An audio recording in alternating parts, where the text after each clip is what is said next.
নমস্কার, শুভেন ডায়েরিতে আপনাদের স্বাগত।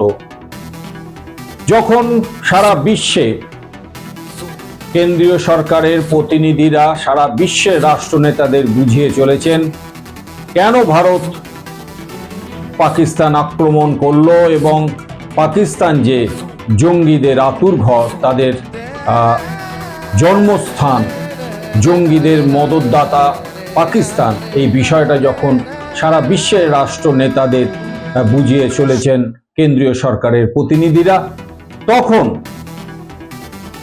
কংগ্রেসের নেতা রাহুল গান্ধী গেলেন পুঞ্চে, যেখানে পাক সেনাদের গোলাগুলিতে যে সমস্ত ব্যক্তি, স্থানীয় মানুষ নিহত হয়েছিলেন বা আহত হয়েছেন বা যাদের ঘরবাড়ি ক্ষতিগ্রস্ত হয়েছে, তাদের সঙ্গে দেখা করলেন, কথা বললেন, তাদের পাশে দাঁড়ালেন, আশ্বাস দিলেন তাদের এই নানা অসুবিধার কথা, সমস্যার কথা এবং তাদের যে ক্ষতি হলো সেই ক্ষতির কথা তিনি লোকসভায় তুলে ধরবেন, জানাবেন শীর্ষ নেতাদের, কথা বলবেন কেন্দ্রীয় সরকারের সঙ্গে। এদিকে সেই ইউটিউবার জ্যোতি মালহোত্রার কথা মনে আছে? ভারতীয় যে যুবতী জনপ্রিয় ইউটিউবার সেই জ্যোতি মালহোত্রা নাকি পুরীর মন্দিরে ওপর ড্রোন উড়িয়ে ছবি তুলেছেন, যা সম্পূর্ণ নিয়ম বিরুদ্ধ বলে জানা গেছে।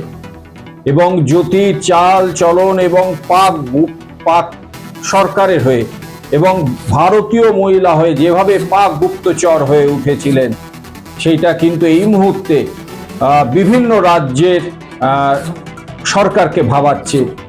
জ্যোতির কার্যকলাপ আরো প্রকট হয়ে পড়ছে। ইতিমধ্যেই জ্যোতিকে নিজেদের গ্রেপ্তার করে তদন্ত চালাচ্ছে যে যার নিজের মতন, কিন্তু ইতিমধ্যে 9টা রাজ্য সরকার আবেদন করেছে কেন্দ্রীয় সরকারের কাছে যে তারাও জ্যোতিষকে সঙ্গে কথা বলতে চান এবং তাদের তদন্তের স্বার্থেই জ্যোতির সঙ্গে তারা আলোচনা করতে চান এবং তাদের তদন্তের কাজের অগ্রগতির জন্য জ্যোতির সঙ্গে কথা বলা প্রয়োজন। এদিকে রাজ্যে চাকরি হারা যোগ্য শিক্ষক শিক্ষিকারা পরিষ্কার জানিয়ে দিলেন, সোমবারের মধ্যে রাজ্যে শিক্ষামন্ত্রী ব্রাত্য বসু যদি তাদের সঙ্গে দেখা না করেন তাহলে বৃহত্তর আন্দোলনের পথে তারা যাবেন এবং এর জন্য রাজ্য সরকার দায়ী থাকবেন বলে চাকরিহারা যোগ্য শিক্ষক শিক্ষিকারা পরিষ্কার জানিয়ে দিয়েছেন।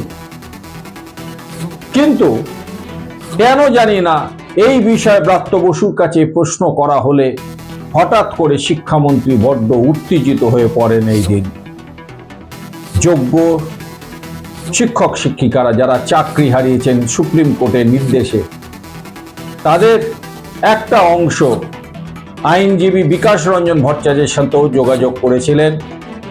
তার কাছে যোগ্য শিক্ষক শিক্ষিকাদের, এই চাকরি হারা যোগ্য শিক্ষক শিক্ষিকাদের প্রশ্ন ছিল, সুপ্রিম কোর্ট নির্দেশ দিয়েছে যে নতুন করে পরীক্ষা দিয়ে আবার তাদের নির্বাচিত হয়ে শিক্ষক বা শিক্ষিকার যে চাকরি তারা হারিয়েছিলেন তা তারা ফিরে পেতে পারেন, কিন্তু এই আদালতের নিয়মের বাইরে গিয়ে কিভাবে তারা পরীক্ষা না দিয়ে আবার এই চাকরিতে যোগদান করতে পারেন, এই প্রসঙ্গটা বিকাশ রঞ্জন ভট্টাচার্যের সঙ্গে আলোচনা করার উদ্দেশ্যে তারা এদিন বিকাশ রঞ্জনের সঙ্গে যোগাযোগ করেন।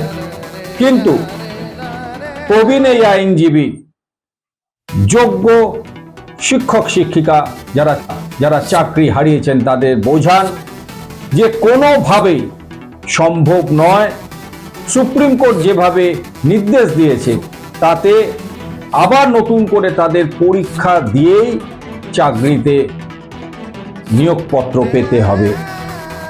এবং বিকাশ রঞ্জন ভট্টাচার্য ওই চাকরিহারা যোগ্য শিক্ষক শিক্ষিকাদের বোঝান যে আদালত যেভাবে নির্দেশ দিয়েছে সেই নির্দেশ লঙ্ঘন করে কোনোভাবেই কেউ তাদের চাকরিতে আবার বহাল করতে পারবেন না, যতক্ষণ না তারা পরীক্ষা দিয়ে নতুন করে পরীক্ষা দিয়ে পাশ করে আবার ঢুকবেন। তার মানে বঙ্গের মুখ্যমন্ত্রী মমতা বন্দ্যোপাধ্যায় যে আশ্বাসটা দিয়ে চলেছেন সেই আশ্বাসের ওপর যোগ্য চাকরিহারা যোগ্য শিক্ষক শিক্ষিকারা যাতে আস্থা না রাখেন সেটাই প্রায় বুঝিয়ে দিলেন এই শিক্ষক শিক্ষিকাদের বিকাশ রঞ্জন ভট্টাচার্য। এই দিন ইংল্যান্ডের বিরুদ্ধে যে টেস্ট ম্যাচ ভারত খেলতে যাচ্ছে সেই ভারতীয় দলের নাম ঘোষণা করল নির্বাচক কমিটি। এই ভারতীয় দলের অধিনায়ক নির্বাচিত হলেন শুভমান গিল, কিন্তু দলে চান্স হলো না বা সুযোগ পেলেন না মোহাম্মদ শামি। এই সম্পর্কে নির্বাচক কমিটির প্রধান অজিত আগরকরের বক্তব্য, এই মুহূর্তে ফিট নন, টেস্ট ম্যাচ খেলার মতন ফিট নন শামি, তাই জন্য তাকে দলে নেওয়া হয়নি।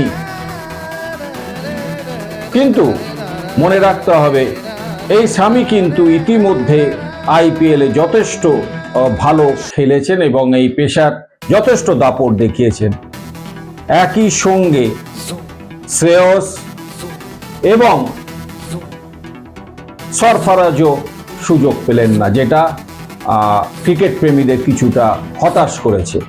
তবে একটাই ভালো খবর, বাংলা থেকে দুজন এই ভারতীয় দলের সুযোগ পেয়েছেন। সে দুজন হলেন অভিমন্যু ঈশ্বরন এবং আকাশদীপ। এদিকে মোহনবাগান নির্বাচন ঘিরে উত্তাপ বেড়েই চলেছে। এদিন উত্তর কলকাতায় পুত্র সৃঞ্জয় বসুর হয়ে সরাসরি নির্বাচনী প্রচারে নেমে পড়লেন স্বপন সাধন বসু বা টুটু বসু। দেখতে থাকুন শুভেন ডায়েরি। ভালো লাগলে সাবস্ক্রাইব করবেন, শেয়ার করবেন। নমস্কার।